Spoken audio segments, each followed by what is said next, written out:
खान का 2023 में मैं पहले भी कह चुका हूँ, लेकिन अभी तो क्लियर कर रहा हूँ कि इमरान खान 2023 में ट्रबल में होंगे।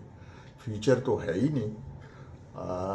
जिस पोजीशन से, जिस तरह से इमरान खान को कुछ इधरों की, जो अभी भी खुद भी बात कर रहा है कि एमक्यूएम भी उनको मिला के दी थी और बाप पार्टी भी मिला के दी थी।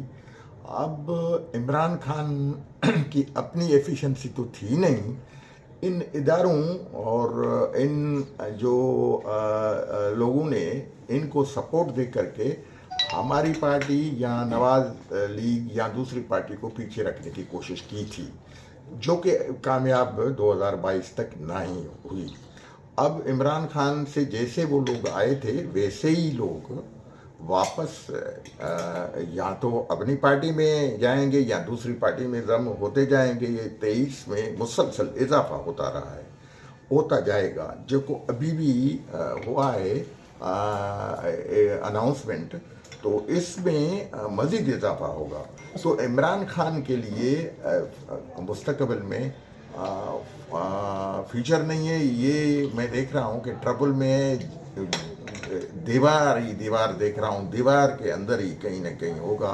तो बलूचिस्तान के किसी जेलों में या सिंध के या जेलों में कहीं होगा। मौसम साहब, इस वक्त इनको लाए थे तो उस वक्त ये क्यों नहीं कहते थे कि बाप भी उसको मिला के दे रहे थे, एमक्यूएम भी उनको मिला के दे रहे थे, और भी इंडिपेंडेंस जब मिला के इनको मजबूत किया जा रहा था, जो 31 सीटों से तकरीबन उनकी एक 152 सीट्स बना दी, तब क्यों नहीं कहते थे कि कौन मुझे मिला रहा है। ऐसे ही होता है, जैसे करनी वैसे भरनी। जिसी तरह से इनको मजबूत किया जा रहा है, इसी तरह से इनको हाथ हिला रखेंगे और वो लोग इनसे।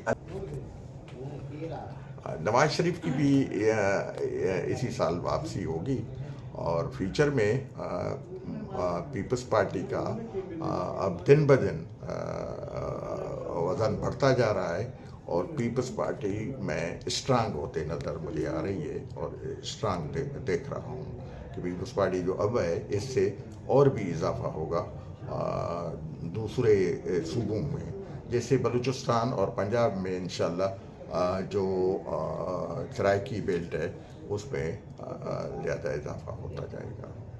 क्योंकि ये पाकिस्तान बना था, उसको चलना ऐसे ही है, लेकिन उसमें मेरे ख्याल में इकोनॉमिकल इश्यूज आएंगे और आगे चल कर के पॉलिटिकल फोर्सेस शायद एक्सेप्ट इमरान सब मिल कर के इकट्ठे फैसला करें और इमरान को भी उसी पोजीशन में आना था, उसी तनख्वाह पे आना था जो तनख्वाह पहले थी इनकी, अब वो ही बरकरार रखने की कोशिश करेंगे।